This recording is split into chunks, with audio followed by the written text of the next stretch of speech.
As sports history fans, we often reminisce about the legends. Willis Reed limping onto the NBA Finals court, Kurt Schilling's bloody sock, Kerry Strug's courageous dismount, and so many more. These moments often define sports history. But what about the countless injuries that did not become legends, or careers that were derailed due to inadequate care? That's where this episode's sponsor comes in. Introducing to you, ILP Sports Consultants, your trusted sports injury partner, available 24/7. Brian Maelli at ILP Sports Consultants has over 20 years of experience in the orthopedic and sports medicine industry, and he has worked with athletes across the gamut, from youth to amateurs, professionals, in almost every sport played in the United States of America, accommodating athletes at every stage of their career. This adaptability ensures that ILP services are perfectly tailored to your skill level, no matter where you are in your athletic journey. With ILP, you are in control. Choose the steps that matter most to you. Diagnosis, treatment plan, recovery, or the whole journey. ILP services are tailored to your unique needs. Rushing for care is a common pitfall, leading to future problems. ILP Sports Consultants helps you make the right decisions, ensuring that you receive timely and safe care. And here's a bonus. Brian hosts the Injured List podcast, sharing insights and athlete stories you won't want to miss. Whether you're a concerned parent or grandparent, or an athlete yourself seeking guidance, ILP Sports Consultants is your beacon of hope in sports injury management. Visit ilpsports.com today. That's the letters ilpsports.com. ILP Sports Consultants, where your well-being is the priority and your recovery is the mission. Choose ILP Sports Consultants for a healthier sports journey, helping you get back in the game the smart way.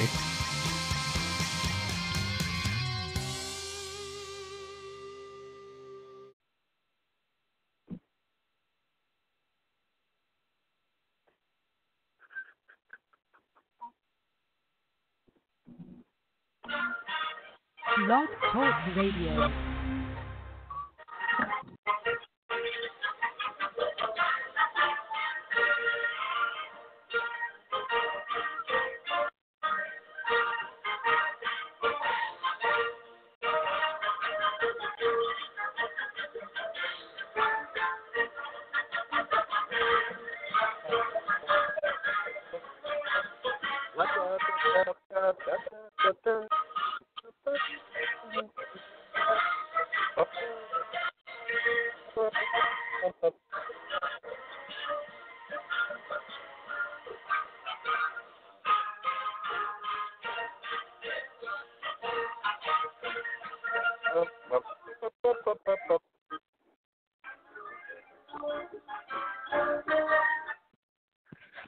Tonight we'll go back in time. The season's past.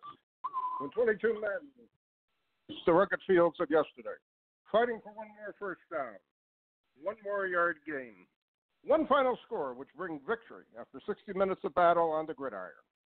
Tonight we'll explore the world of Gridiron Greats. Welcome to Gridiron Greats Football History and its Memorabilia on the Gridiron Greats Publishing and Broadcasting Network, in conjunction with Swick Enterprises. We're live from the Wallingford, Connecticut home of Gridiron Greats magazine, and I'm Bob Swick, publisher and editor of Gridiron Greats magazine, and I'll be your host for the show. Gridiron Greats is the only publication in America which focuses upon the history and memorabilia of the North American football game since its inception in 1869. We cover 150-plus years of football history and memorabilia. You can find us on the web at GridironGreatsMagazine.com. Yes. It is at this time I'd like to introduce my co-host. He's a senior contributing writer to Gridiron Greats Magazine, a football memorabilia historian specializing in pre-World War II items, in particular Red Grange, and also Seattle Seahawk items, in particular Steve Largent. He hails from Portland, Oregon, Mr. Joe Squires. Joe, welcome to the show this evening. I love it. I get goosebumps every time I hear you do your football cadence. I love it. Joe, it's good to be back. We're in the middle of football season, a lot of games. I go back to my my somewhat tired statement on any given Thursday, Sunday, or Monday. Anything and everything will happen in the National Football League, especially in their 100th year anniversary celebration. It's fascinating to me to see what's going on. It's amazing. And the one thing I gotta come out and say, I'm not overly impressed with their 100th anniversary commercials, to say the least. Yep. They could go back a little more. Yep. Couldn't agree more. I want to see more clips of black and white stuff.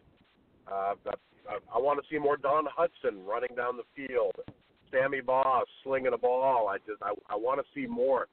This is their history. They should be embracing it. It's just truly amazing to see what we see in these commercials. But in any event, I want to move on and talk about what you and I are going to talk about, which is something very interesting. We're going to talk about tonight your incredible uncut sheet collection before our special guest is on. Give us a little background. How did you actually get involved in collecting uncut sheets? I know you and I have talked about it privately over the years, and you just got an amazing collection. So give our audience a little background on how you got started. And thank you. For our listeners, the readers will get a glimpse into one of my favorite items in my uncut sheet collection, and the next publication of Gridiron Greats, where I'm the spotlight collector, which I'm very happy to be proud. But I probably started getting into uncut sheets about 10, 12 years ago, and I believe I wrote an article on the 25th anniversary of 1984 Topps in 2009, and that's probably around 2007, 2008 is when I first started kind of seeing uncut sheets and going, wow, those are really cool. So I know with 100% certainty, a couple years before I wrote that article in 2009, I had at least quite a few 80s sheets, including 1984 ABC, series. The C series is the one with the Marino Elway rookie card on it. So a lot of it was just being fascinated with how the sheets were assembled and printed and or cut, and just, how. It was just kind of cool. It was just nostalgia at first, just to have a framed, uncut sheet of 1984 Topps hanging on my wall. And it's still probably the one sheet that I have the most of, the one year I have the most of. At various points of my collecting life, I'm sure just like a lot of listeners, my collection has been all over the board.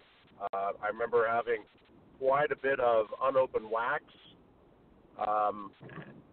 high graded cards, mid-grade cards, but the one thing I've never gotten into is autographs, and I've got a few autographs. Most of them are Steve Largent, but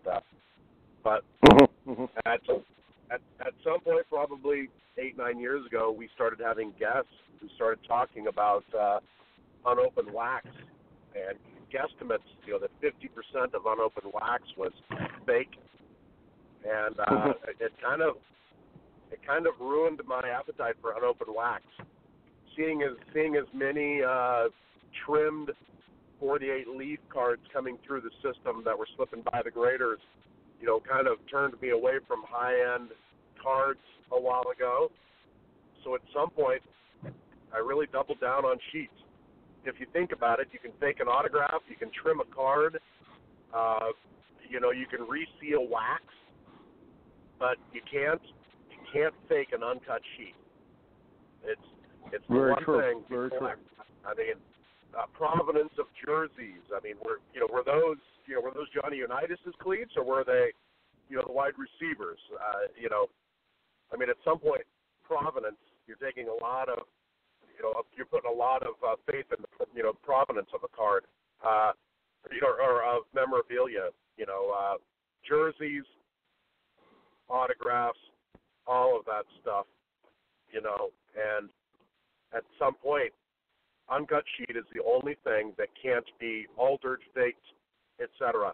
And I just began to realize that probably 8-9 years ago, and I really doubled down on uncut sheets. And it's become my favorite thing to collect. It's a glimpse into how sets were made and oriented, and it's pretty fascinating. I like it. Now, how many different sheets do you actually have in your collection, and how far do they go back to? I tried counting them about 3 years ago. I moved houses. I used to keep them down in my card room, my man cave. And at one point we moved houses, and I moved them all to my office.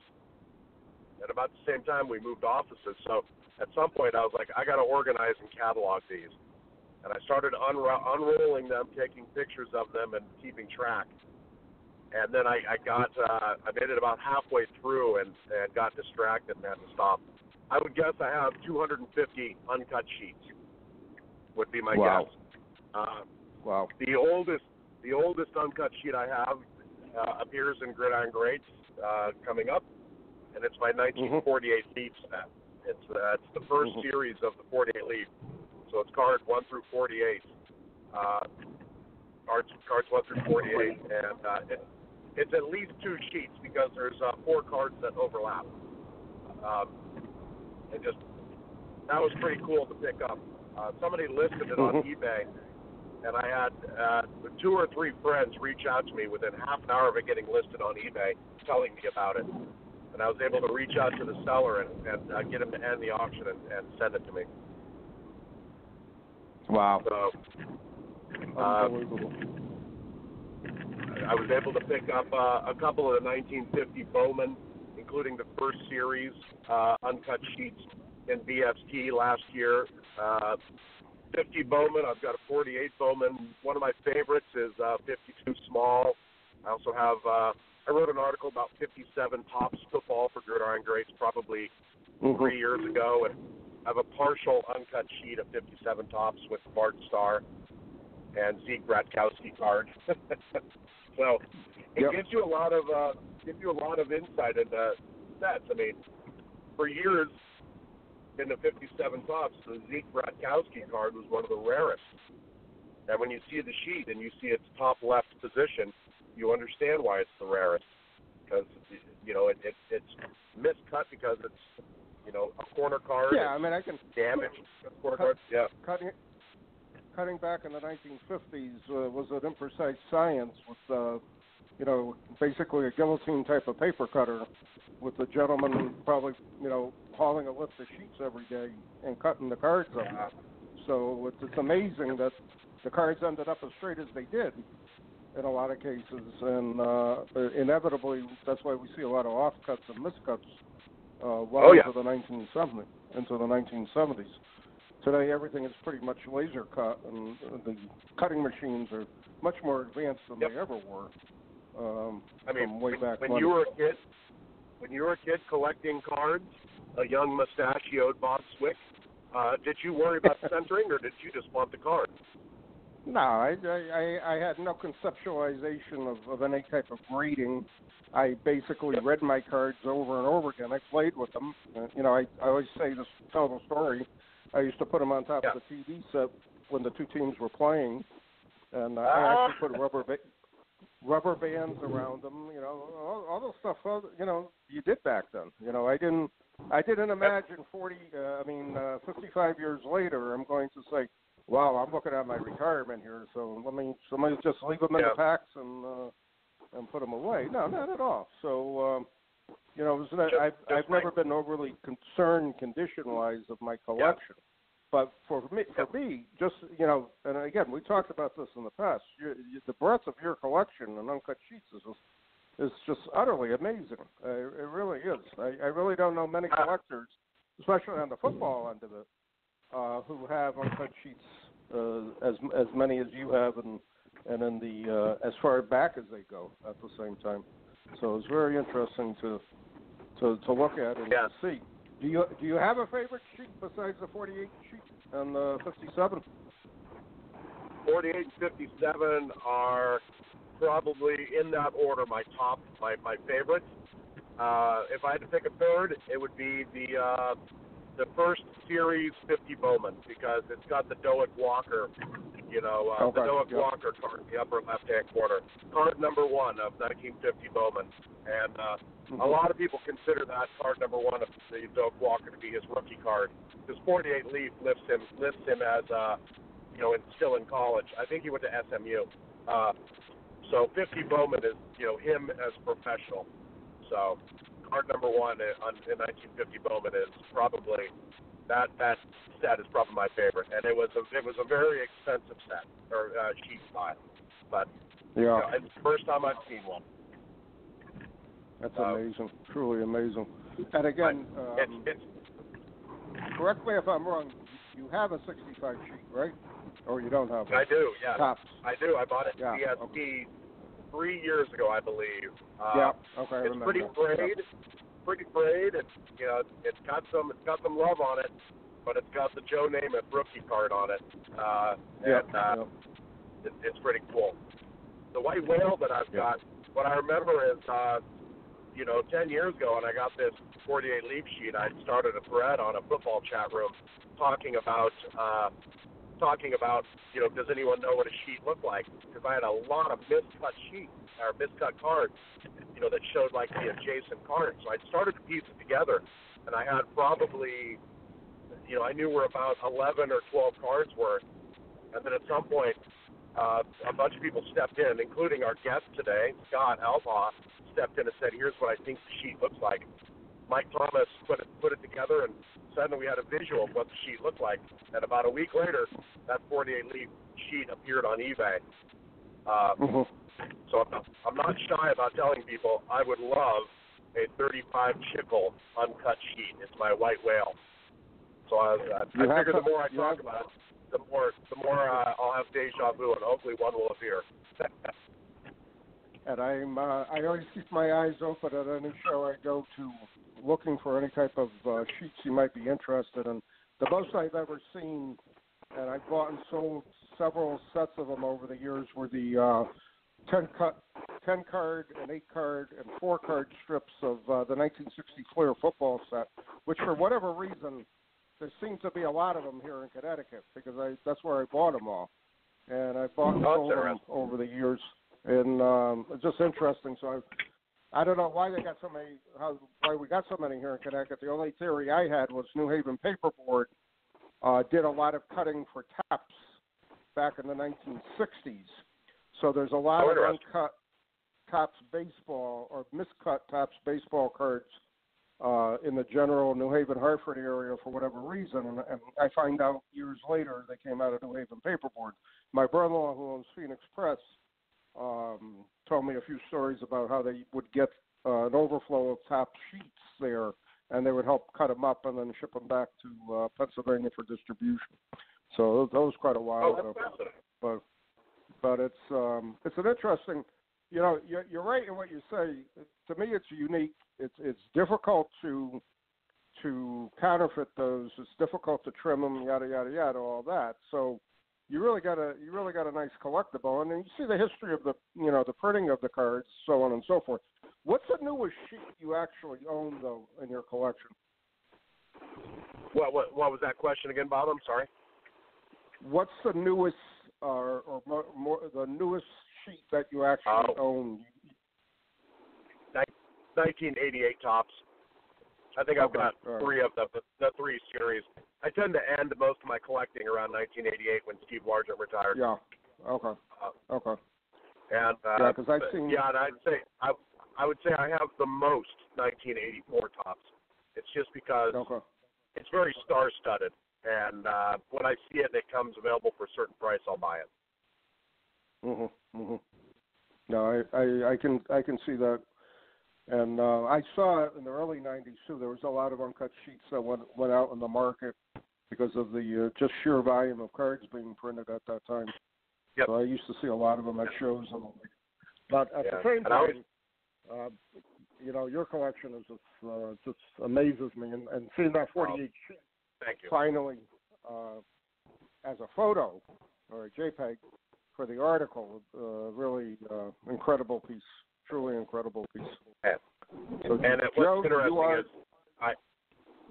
go ahead. What's interesting, I think about the one that got away, and I want to say like 8-9 years ago, I forget what auction house, but they had the 26 Spalding, Sports Card of America uncut sheet. It was blank backed, and I didn't notice it for sale, or else I definitely would have bought it. But they had a full uncut sheet of the Spalding, 26 Spalding, but they had it listed in baseball, and so I never noticed it. And that always frustrated me, is why they didn't say this, put this in every category. So the one that got away was 26 Spalding, and as you know, somebody eventually bought that, cut it up, and got it graded. So. Wow, unbelievable! What a shame. Piece of sports collecting memorabilia history cut up. So cut up is what it was. All right, and I would like to remind our listeners that Joe is going to be featured in the upcoming issue of Gridiron Greats magazine, which hopefully will be out the end of next week as our super collector.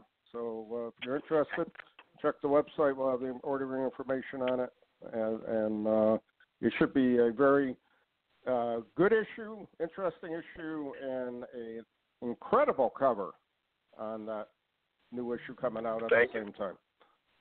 So thanks for the it'll be great. cover that you emailed me, Bob. I appreciate that. You're quite welcome. All right, at this time, our guest is waiting, and I'd like to introduce him to our audience. He has collected cards and been a show exhibitor since the mid-1970s. He was a former senior grader at SGC in the late 1990s. Currently, he is the vice president at Just Collect Incorporated. He currently collects vintage football, Hall of Fame rookie cards, and autographed Hall of Fame rookie cards in all sports. I'd like to welcome to the show this evening Mr. Scott Pawpaw. Scott, welcome to the show. Hi, Bob. How you doing? Thank you. We're good. What about me, Scott? Oh, and hi, Joe. I wasn't sure you were there. Hi, Joe. How are you, Joe? Time delay. I'm doing good, buddy. Thank you. Hey, Scott, thanks for taking time out of your schedule to be on our show tonight, and I want to lead off by asking you, how did you get your start in collecting? Probably like most kids, started out going to the corner store, picking up a pack here and there with my cousins and my friends.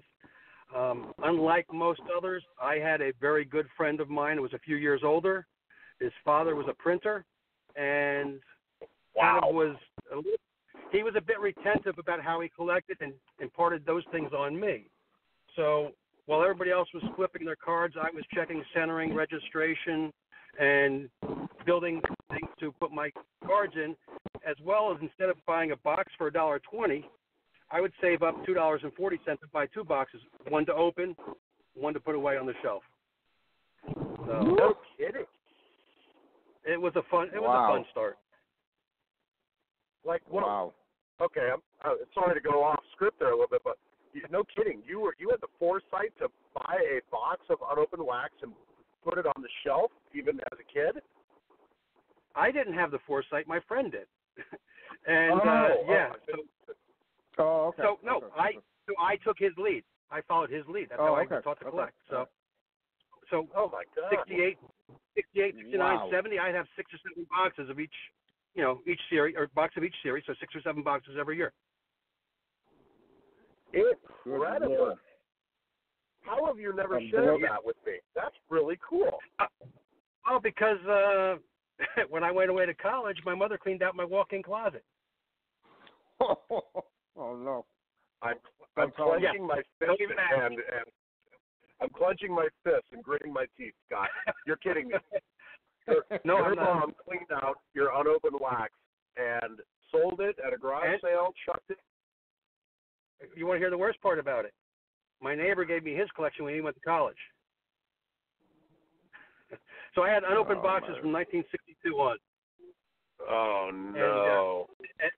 And it went into the dumpster. Wow. Wow. That's amazing. But I'm not the only. There's other stories out there. There's other people that have had those problems. So. My mom threw my stuff when I went away too, but I had crap. I didn't have anything near this nice. Wow. I know that when she threw it out, I had 7 1952 Topps Manals, and they ranged probably from VG to X-Mint, as well as the full 52, all the top sets from 52 on up. So. Wow. You're making me sick to my stomach. It's not making me feel good thinking about it. Yeah. Ripping the Band-Aid off every time you have to talk about this. Oh. Well, Scott, we're sorry we're dredging up bad memories for you here on the show. We're kind of wanted to be an uplifting type of experience, but no, that's uplifting. It's just if amazing everybody saved to me. Their car, it's worth it. It's amazing to have that foresight. I mean, the only foresight I had, if you want to call it foresight, I would save some of the wrappers because I just liked them. Right. I thought they were cool. I had no idea until later in life, back in the 80s, that the wrappers had different sides to them. So that became a hot collectible type of thing. So, anyways, long story short, I had no idea about the collecting the display boxes, and no idea until the 70s and 80s to collect the packs unopened type of thing. So that's truly amazing. Wow, what a. It's also very depressing. The what ifs, my man. Wow. Oh well, man. Scott, thanks for coming on the show, man. Seriously, you've always been one of my favorite characters in the hobby, man. I've always enjoyed talking to you, and just you're kind of no BS the way you cut through all the everything, and just here's how it is. So when I first met you, I want to say it was like the Chicago National 2007, 2008, something like that. Because I remember I told you I imagined you had a mohawk, and I came up with a little nice nickname for you. and of course, I don't have a mohawk. Yeah, not even close. As long as I've known you, you've had some hand in Just Collect, but it seems like your job there has grown, in the last decade or so. What exactly do you do for Just Collect? It's kind of a little bit of everything. I mean, I spend most of my day looking at cards, evaluating cards, valuing cards, grading cards. The entire day probably revolves around valuing collections, processing cards for grading, processing cards that we put on sale, basically assigning conditions, assigning values, and prepping stuff to go out to the third-party grading services. And then the best part of the day is when I'm sitting down evaluating collections that we've either had sent to us to the office, or we have inquiries via mail with collections and viewing images and getting some preliminary valuations for that. So the entire day is really spent looking at or processing sports cards in some fashion, one way or another. Wow, that's a dream job. Dude, that's a dream job, seriously. But do people send Just Collect that many collections to evaluate? I mean, that it's a full-time job almost?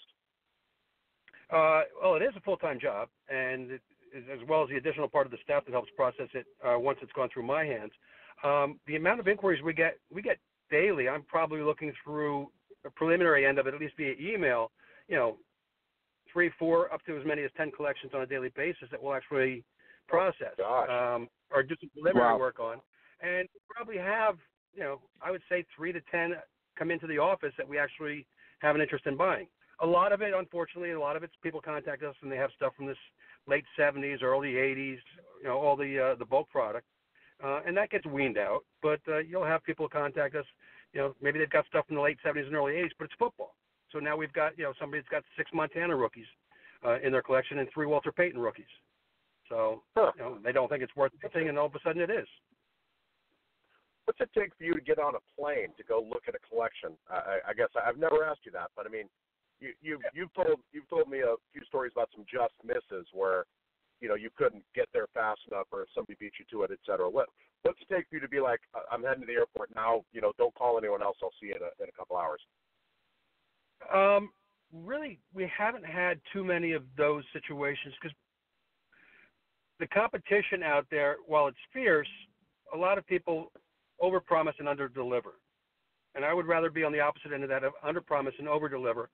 And basically, if the collection's going to be worth me writing a check for $15,000 or more, then we're going to consider the travel aspect of it. If not, we either try to get it sent in or else do some additional work to find out whether or not it's going to function. But I also have to have a closure percentage to it. So it's risk reward. If there's a collection that's going to be, $15,000 to $25,000, and I've got a 10% chance of closing it, it's probably not worth getting on a plane for it. But if it's worth $10,000 to $15,000 on a purchase end, and I've got an 80 to 90% chance of closing it, then I'll probably go. So it's a myriad of factors that you look at and you weigh, and you have discussions with the seller, and you make sure that you have as close to a meeting of the minds as possible in advance. Huh. Wow. So do you actually do a lot of physical traveling? I'm just curious. I mean, obviously you guys set up at shows and you set up at the National and the like. But what do you think? Like 20%, 30%? Is there an actual figure? It varies. I've had stretches where I've been, out of the office to buy deals, 3 or 4 times in a given month. There's been times where I've gone 3 months without having to leave the office aside from driving an hour or two for something local. So it kind of runs in spurts. There's no rhyme or reason to when or how. But it's always interesting. Shortly after the new year and before tax season, it seems to be the highest point of inquiries. People looking to generate money to pay their tax bills, I guess. So you're basically busy March 15th to April 15th. I'm glad we didn't ask you to be on the show at that time because you'd be talking from the airport before your boarding call there type of thing. But that makes sense. I think in any collectible right before tax time, there seems to be a large influx of coins, stamps, cards, whatever. People raising cash to pay taxes or whatever the case may be. I was always curious about that because I know a couple of local dealers here will only travel basically tri-state area, New England type of thing, and then I know other people that fly throughout the country. And again, it has to be worth your while because it's expensive to travel, to say the least. So that's it. We'll fly a lot. I'm sorry. Go ahead.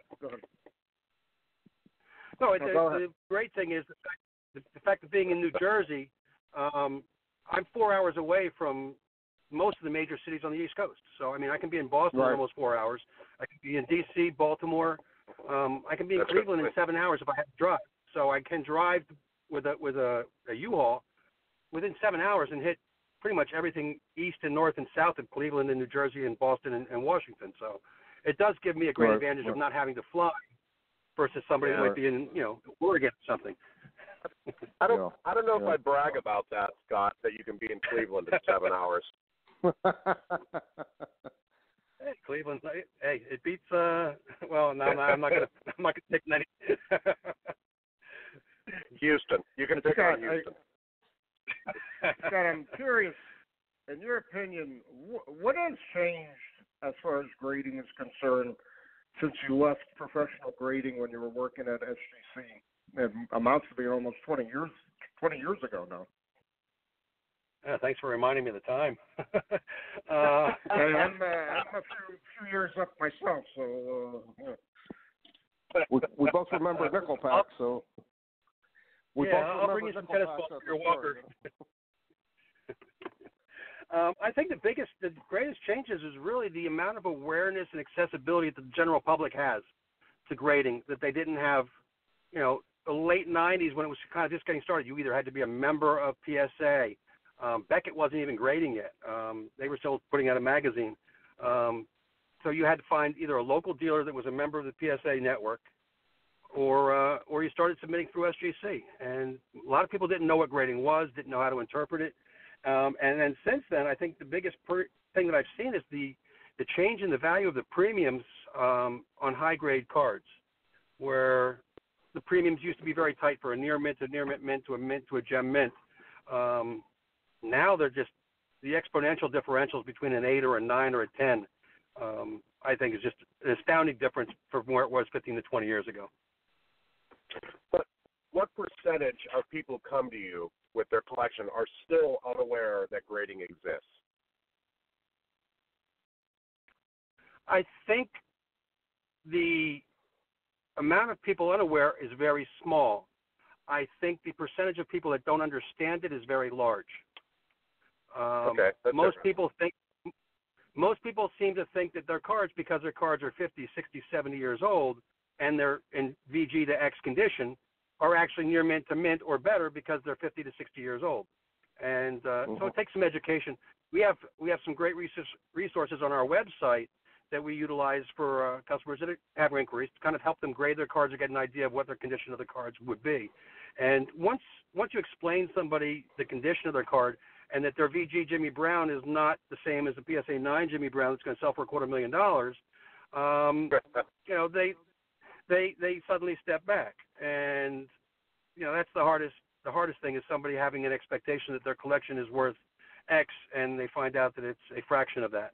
And that's because of the difference in condition.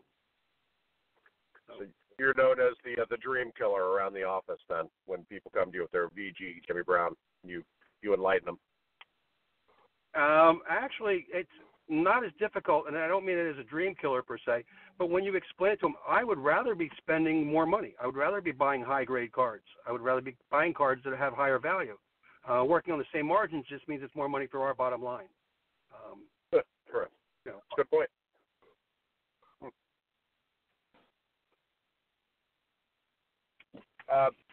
Curious. I mean, obviously, we won't belabor the topic. There's a smear on the hobby, going through right now with trimmed cards, grading, etc. As an ex-grader, I mean, you've taught me a lot of what I know about how to spot, doctored cards. You've been an invaluable resource to me as a consumer. What in your opinion can be done on the grading side to make it harder for card doctors to slip one by the goalie? You want trying to make it foolproof? In that respect, let's hear them both. Let's hear them both. I guess. Well, yeah. I don't think you can ever make anything foolproof, and I don't think you can have anything be 100%. Whether it be humans, whether it be mechanical, there's always a chance of human or mechanical error. I think what is important is having the right eyes and the right specialist seeing the right material. And what I mean by that is if you have an N302, I don't think that somebody's been looking at 1999 Bowman Chrome all day long is the person that probably should be seeing that. And if that is, that's a problem. You don't take your toaster into the electronics store and have the vacuum cleaner guy do the work on it. You want the toaster guy to do it. So I think the biggest point is having the cards looked at by the specialists that are most familiar with the material. And that would help clean up a lot of the oversights. And that's what I hope that most of it is. I hope most of it's just oversight and the wrong eyes seeing it. But, it's just a matter of training, expertise, and being used to it. Personally, from my point of view, you can hand me cards that I'm looking at all day long, and if it's off by 1/64th of an inch, to me that's huge. I can see that as a red flag. To somebody else, they wouldn't be able to see it if it was 1/4 of an inch. So it's just really knowing what it is you're looking at. I'm sorry, go ahead. That's what I really don't understand, because if you got, and I know time's a factor. Everybody wants their cards graded immediately type of situation. And you have all the different tiers of if you want it quicker, you're going to pay more, yada, yada, yada. But still, you're correct in saying, if a guy is grading newer material all day long, why is he grading the 1894 mail card when it comes in type of situation? That doesn't really make sense to me. And at the same time, what's the criteria they're using to grade it if they don't normally grade that card? What are they researching? What are they looking at? Do they have a template? Do they have a library they can go to look at these cards? Do they have one of each card on file type of situation? That all plays into it, in my opinion, and should be, be more stringent. So if it takes you another week to get your card graded and back, it takes another week. You've actually put something into it to try to make it more foolproof. You know what I mean? I mean, that's just my thought on it type of situation. Yeah, and I understand that, Bob. And the premise is a great premise, but when you're looking at hundreds and hundreds of thousands of cards Right. trying to be processed on a regular basis. When you start to slow down the process to examine those, and I'm not trying to make excuses for anything. I'm just trying to look at it from a practical standpoint. I know. There's going to be stuff that, as Joe and I and a couple of our friends have always referred to it, they slip through the goalie. That's going to happen no matter what. But some of the most obvious stuff where, the Frankenstein cards that Joe and I have had discussions with regards to the 48 Leaf. There's no way that anybody that's even somewhat familiar with that issue would not notice that. And those are the catastrophic oversights that need to be corrected. And that is primarily because the wrong person's looking at it. The person where you have something that's very specific, where you have a card that's 2 1/4 inches and somebody shaves off 128th of an inch, that unless you're really inspecting for that, that's going to be hard to catch if it's done well. So that's one of those situations that you need the right eyes that know the striations, know the cut characteristics, know what anomalies to be looking for, rather than somebody that's unfamiliar with that issue that they wouldn't know a trimmed 1988 Topps Bo Jackson card from. So Right. That's a really good point. How does sorry to interrupt you, but you talk about the abject failure. And you and I have a both of us love the 48 Leaf set. You were going after the master set at one point with all the little print defects and stuff. But we would joke around and send each other texts of just the cards that just were getting by, and it's like, so how does a third-party grading company just have an abject failure of a card that is literally 1/4 of an inch skinnier than it should be? How do the floodgates open on just seeing all of this tidal wave of trimmed cards slipping by, in your opinion? I can't answer for any of the third-party graders outside of when I spent my time doing it. My guess is it goes back to the toaster versus the vacuum cleaner. You had a vacuum cleaner repairman working on a toaster. Got it. And okay. that's a shame. The wrong person looked at the wrong card. All right, let's go back to that topic then. What else, in your opinion, can help shore that up in third-party graders? What do you think? I think I have a missive on that. It's a whole novella of what can be done to eliminate a ton of that stuff. However, I think a couple of the easiest ones are basically just putting price point thresholds in. If a card basically hits a threshold that was submitted in a certain tier, let's say you're sending a commons tier in that's supposed to be $250. All of a sudden the card is now in conditions worth $500. It should be lit up, and now it has to get another set of eyes inspects it. Or whether it's a $1,000 tier and now the card's worth $2,000. If you notice the PSA site now, when you get your cards graded, it has a reference to what the value of the card is based off of the SMR. And if that's incorporated within their software, and SGC could incorporate it, and Beckett could incorporate something quite similar. I'm sure they have the framework to do that within their system. But now, when you have something that now is well above the tier that it was inspected for, it should probably create a red flag, and somebody should have to visually inspect that, check that off, check that box before it goes out the door to make sure that card's legit. Now, is anybody going to be upset if a 1989 Tom Glavine card is in a 9 or a 10? Probably not.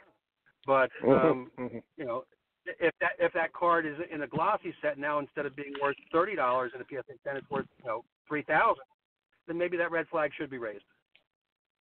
Yeah, I thought that was in the software already, because I can remember Joe Orlando's deposition in the WeWag trial. I remember reading that, and as he was describing the grading process, he was talking about first base, second base, third base, and certain cards within the system are flagged.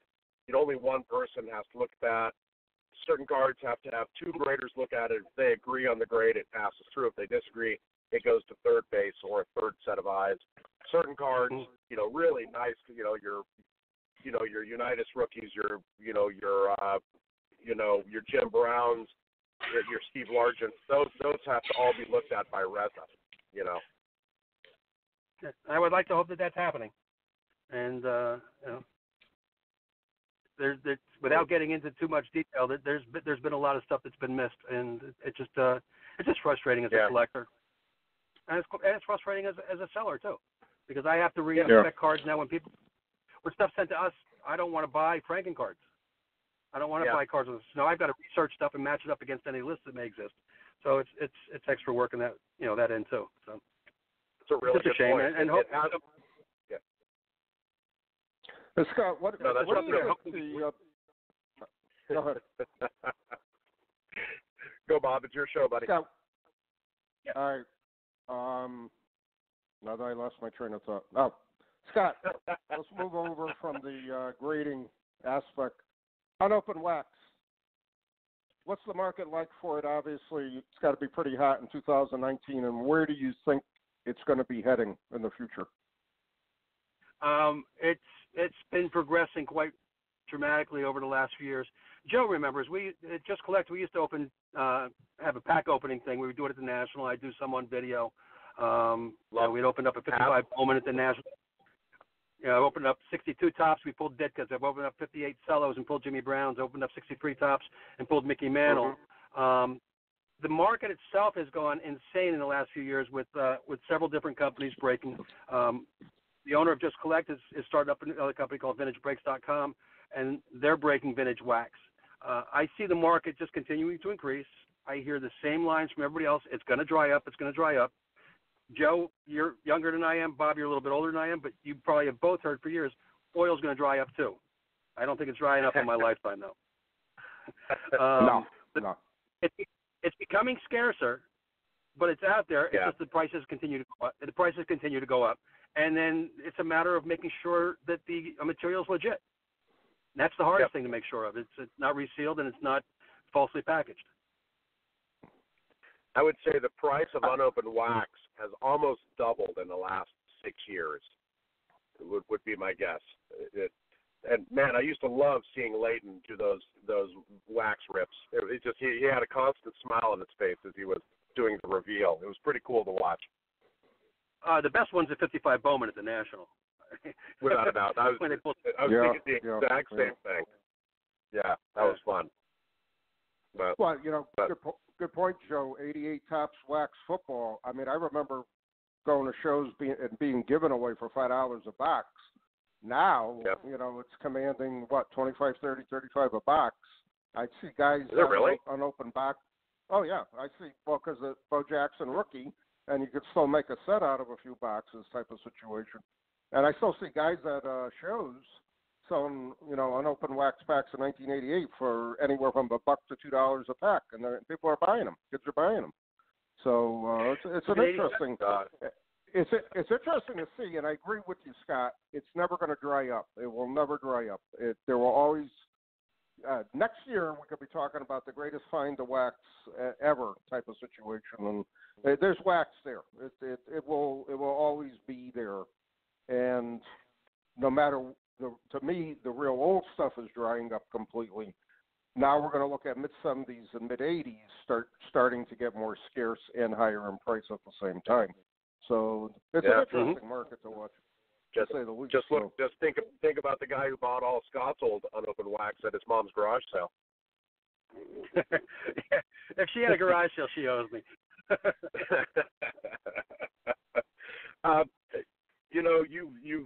You've been around the hobby for a while. I dig it because I'm a pedestrian here. You and I have talked about this before. I know my station in the hobby here. I'm the guy who buys the stuff. You're the guy who scours collections. More collections a day than I've seen probably in my life. You've got to have some fun stories. Buying a collection, just vetting collections out. Do you have anything you'd like to share with us about something that sticks out of your mind?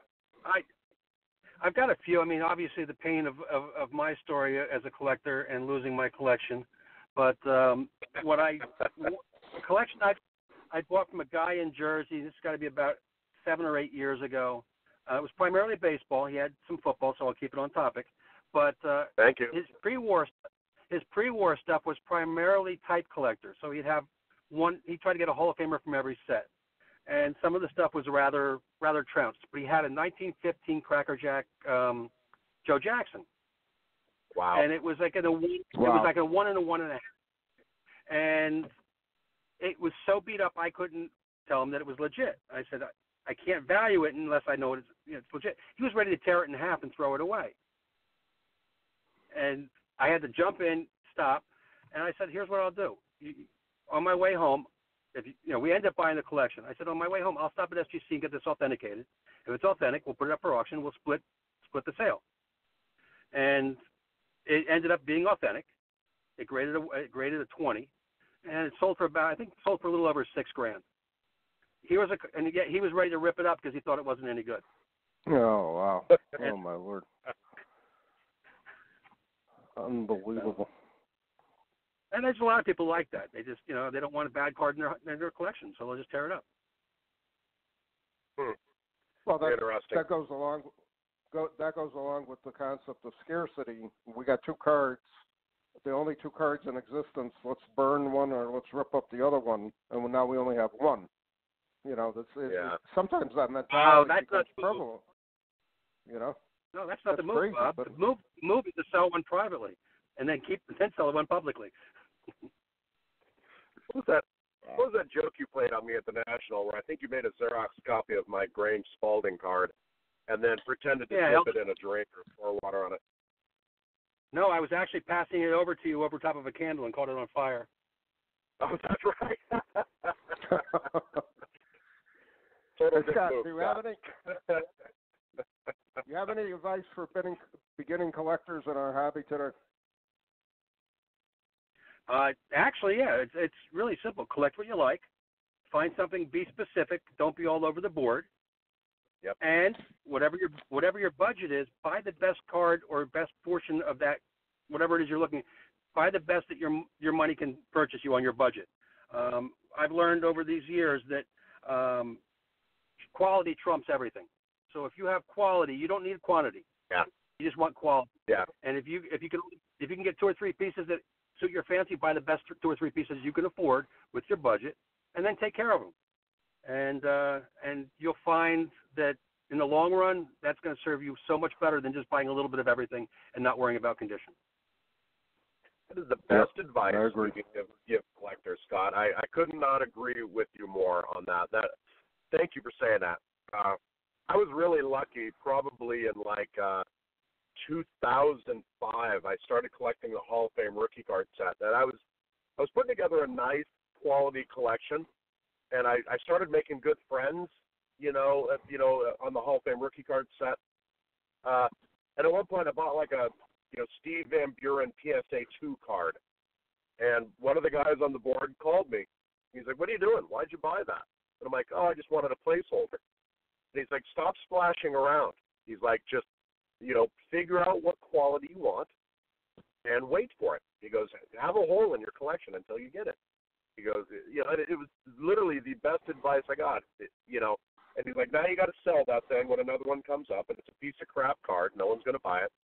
And it was just, it was and this is a good guy who caught me early enough in my collecting where it made a huge difference to me. So, Jay Gross was his name.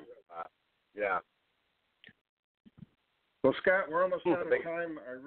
I really appreciate you coming on the show, taking time out of your busy schedule to talk to us, give our listeners a lot of great information and very good advice as far as what to buy and how to concentrate on a collection, especially beginning collectors.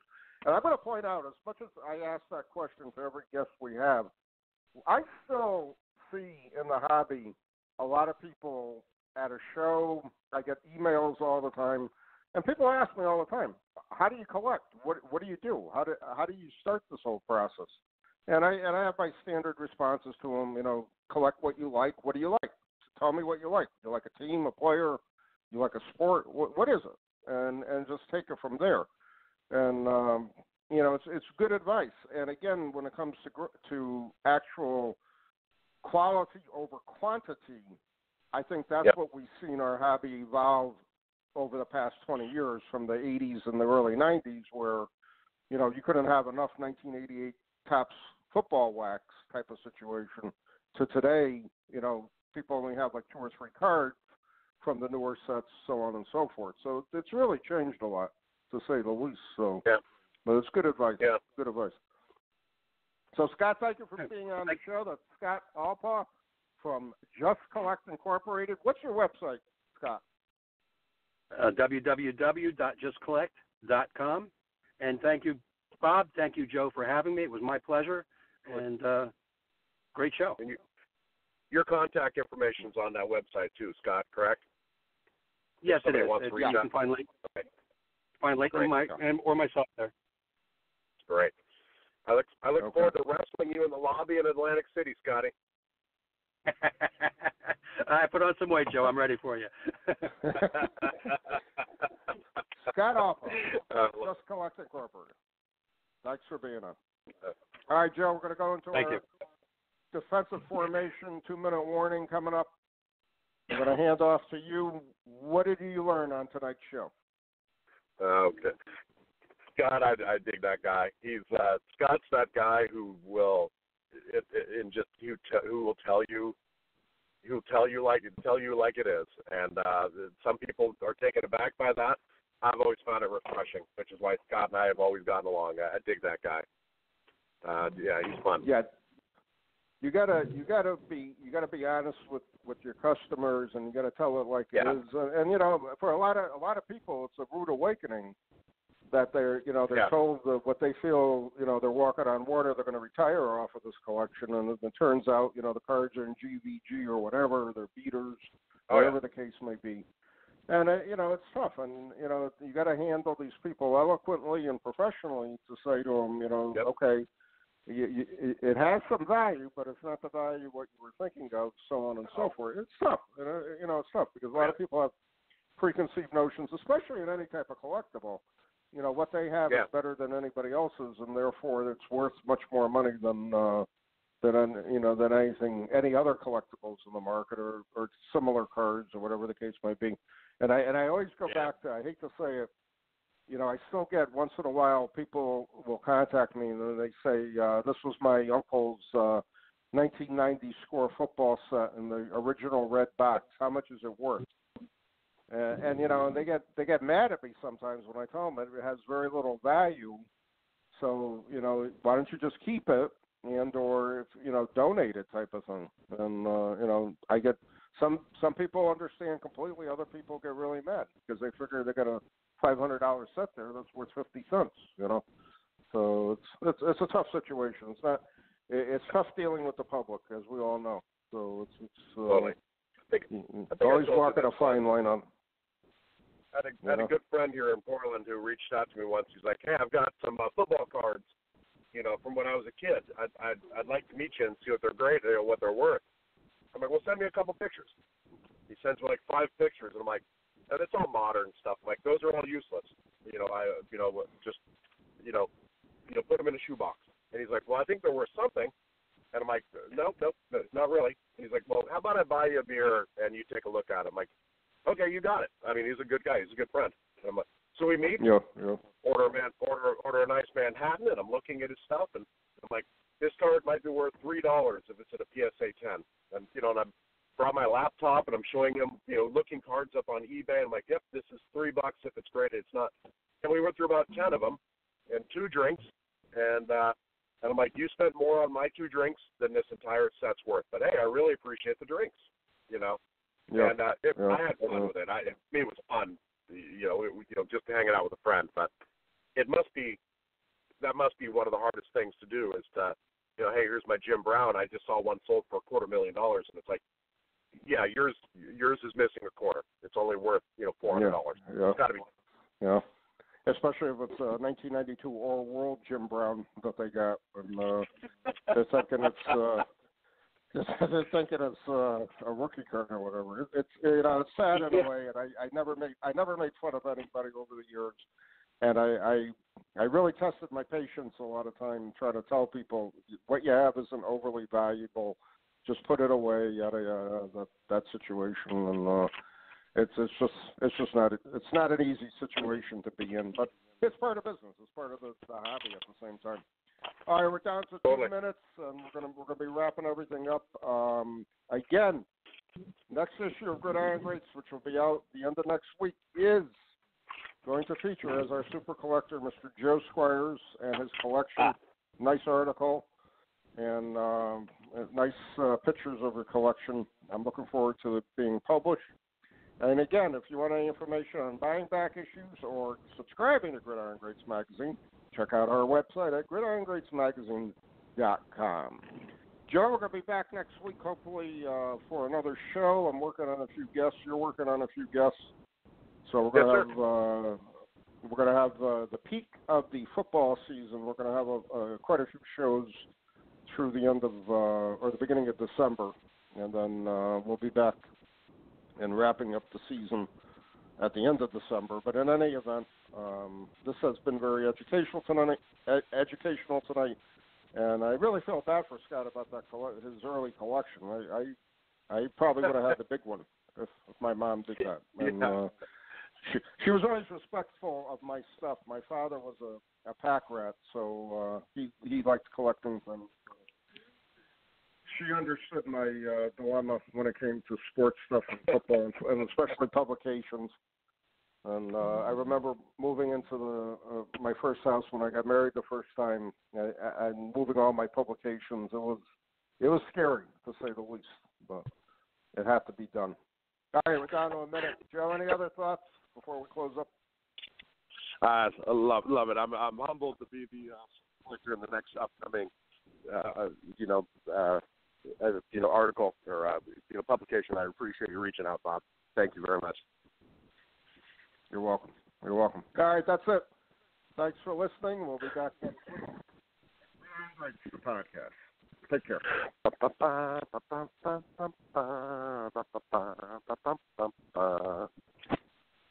Hey there, sports history fan. This is Arnie Chapman, a.k.a. the Football History Dude, and I wanted to thank you for stopping by to listen to another episode here on the Sports History Network. Our podcasters are passionate about uncovering and sharing sports stories from yesteryear. And if you didn't know it already, we have over 30 shows across the network covering all sorts of sports history topics. In fact, here's a glimpse into one of our awesome podcasts here on the network. Each week, the official Football Learning Academy podcast will take you deep into the history of pro football through interviews with players, coaches, or administrators in the NFL, as well as interviews with Pro Football Hall of Fame selectors, authors, and historians. You'll learn how the game evolved and important moments that shaped the sport into what it is today. And don't miss the Pro Football History Nugget of the Week. Listen to the official Football Learning Academy podcast on the Sports History Network. How about that? I bet you're super hyped to go listen to that new podcast, right? Well, to learn about this show and all the other podcasts on the network, head over to sportshistorynetwork.com/podcast. Again, that's sportshistorynetwork.com/podcast. Head over there today to find your next favorite sports history podcast.